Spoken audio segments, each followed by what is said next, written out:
Everybody, welcome back to our channel. और आज हम सीखेंगे इलेक्ट्रिसिटी में कुछ इंपॉर्टेंट फॉर्मूले। तो चलिए शुरू करते हैं। तो उन फॉर्मूले को समझने से पहले हमें इन सारी टर्म्स की थोड़ी सी अंडरस्टैंडिंग होनी चाहिए। तो हम इनके बारे में एक एक्सप्लेनेशन देख लेते हैं। तो वो टर्म्स हैं current, voltage, power, charge, resistance, resistivity और इलेक्ट्रिकल एनर्जी। तो सबसे पहले हम करंट से शुरू करते हैं। तो करंट जो होता है वो rate of flow of electrons होता है किसी कंडक्टर में, और उसकी एसआई यूनिट होती है एम्पियर। नेक्स्ट है वोल्टेज। तो वोल्टेज जो होती है वो दो पॉइंट्स के बीच में इलेक्ट्रिक पोटेंशियल डिफरेंस होती है, और इसको हम डिफाइन कर सकते हैं कि एक चार्ज को दो पॉइंट्स के बीच में मूव करने के लिए हमें कितना वर्क चाहिए पर यूनिट चार्ज। नेक्स्ट है पावर। तो पावर को हम rate of transfer of electrical energy कहते हैं। तो ये सिंपली ये होती है कि पर यूनिट टाइम कितनी इलेक्ट्रिकल एनर्जी ट्रांसफ़र हो रही है। तो उसकी ऐसा यूनिट होती है वॉट, और उसको हम 1 जूल पर सेकेंड भी कह सकते हैं।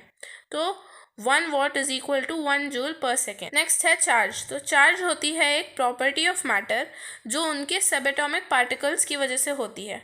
तो जो इलेक्ट्रॉन्स होते हैं वो नेगेटिवली चार्ज होते हैं, और जो प्रोटॉन्स होते हैं वो पॉजिटिवली चार्ज होते हैं। तो इनकी वजह से उनका एक चार्ज होता है, तो उसको हम कहते हैं basic property of matter.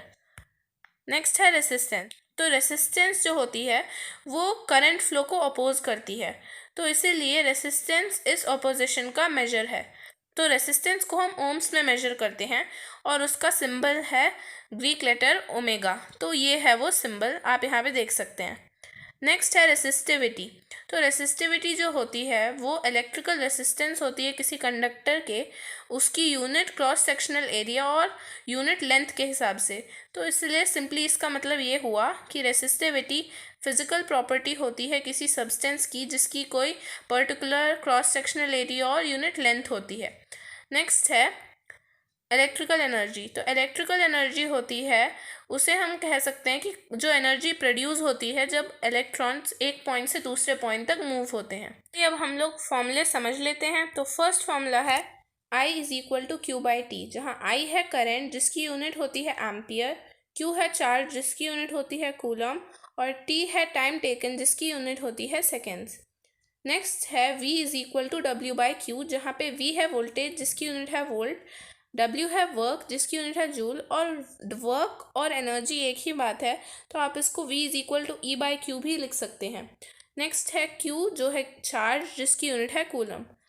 Next equation है V is equal to I into R, जिसको हम ओम्स लॉ के नाम से जानते हैं, जहाँ पे V है वोल्टेज, I है करंट और R है रेसिस्टेंस। वोल्टेज की यूनिट होती है वोल्ट, करंट की यूनिट होती है एम्पियर, और रेसिस्टेंस की यूनिट होती है ओम्स। तो ओम्स लॉ सिंपली ये स्टेट करती है कि V और I डायरेक्टली प्रोपोर्शनल होते हैं, जिसका मतलब कि जो वोल्टेज अप्लाइड है अगर वो इंक्रीज़ हो जाए तो जो करंट है वो भी इंक्रीज़ हो जाएगा। तो नेक्स्ट है R is equal to rho L by A, जहाँ पे R है रेसिस्टेंस जिसकी यूनिट है ओम, और रो है रेसिस्टिविटी जिसकी यूनिट है मीटर, और L है लेंथ जिसकी यूनिट है मीटर, A है क्रॉस सेक्शनल एरिया जिसकी यूनिट है मीटर स्क्वायर। तो आप यहाँ पे देख सकते हैं कि समझ लीजिए कंडक्टर है, तो ये हो गया क्रॉस सेक्शनल एरिया, ये हो गई लेंथ, और रेसिस्टेंस हो जाएगी रो L बाय A। नेक्स्ट है कि सीरीज़ और पैरेलल सर्किट में हम कैसे रेसिस्टेंस फाइंड आउट कर सकते हैं। तो अगर सीरीज़ में रेसिस्टर्स कनेक्टेड हैं तो हमें सिंपली सारी रेसिस्टेंसेस को ऐड करना है और हमें टोटल रेसिस्टेंस मिल जाएगी।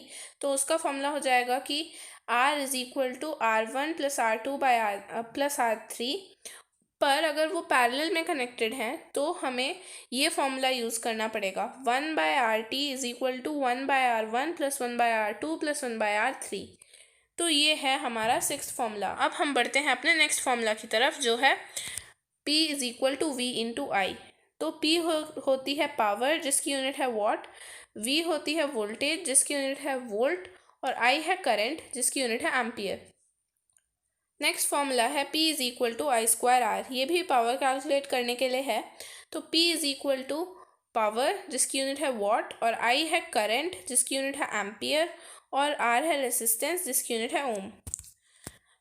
नाइन्थ फॉर्मूला है P is equal to V square R, जहाँ पे P है पावर जिसकी यूनिट है वॉट, V है वोल्टेज जिसकी यूनिट है वोल्ट और R है रेसिस्टेंस जिसकी यूनिट है ओम।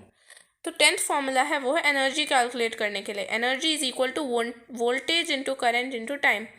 तो एनर्जी की यूनिट होती है जूल, V होती है वोल्टेज जिसकी यूनिट होती है वोल्ट और I है यहाँ पे करंट जिसकी यूनिट है एम्पियर और T है टाइम टेकन जिसकी यूनिट है सेकेंड्स। तो हमने पहले ही यहाँ पे सीख लिया था कि पावर जो होती है वो वोल्टेज इंटू करंट होती है। तो हम यहाँ पे जो वोल्टेज इंटू करंट है उसे अगर पावर से रिप्लेस कर दें तो हमें मिल जाता है हमारा नेक्स्ट फॉर्मूला जो है energy is equal to power into time. और यहाँ पे भी E है एनर्जी जूल्स और P है पावर जिसकी यूनिट है वॉट और T है टाइम टेकन जिसकी यूनिट है सेकेंड्स।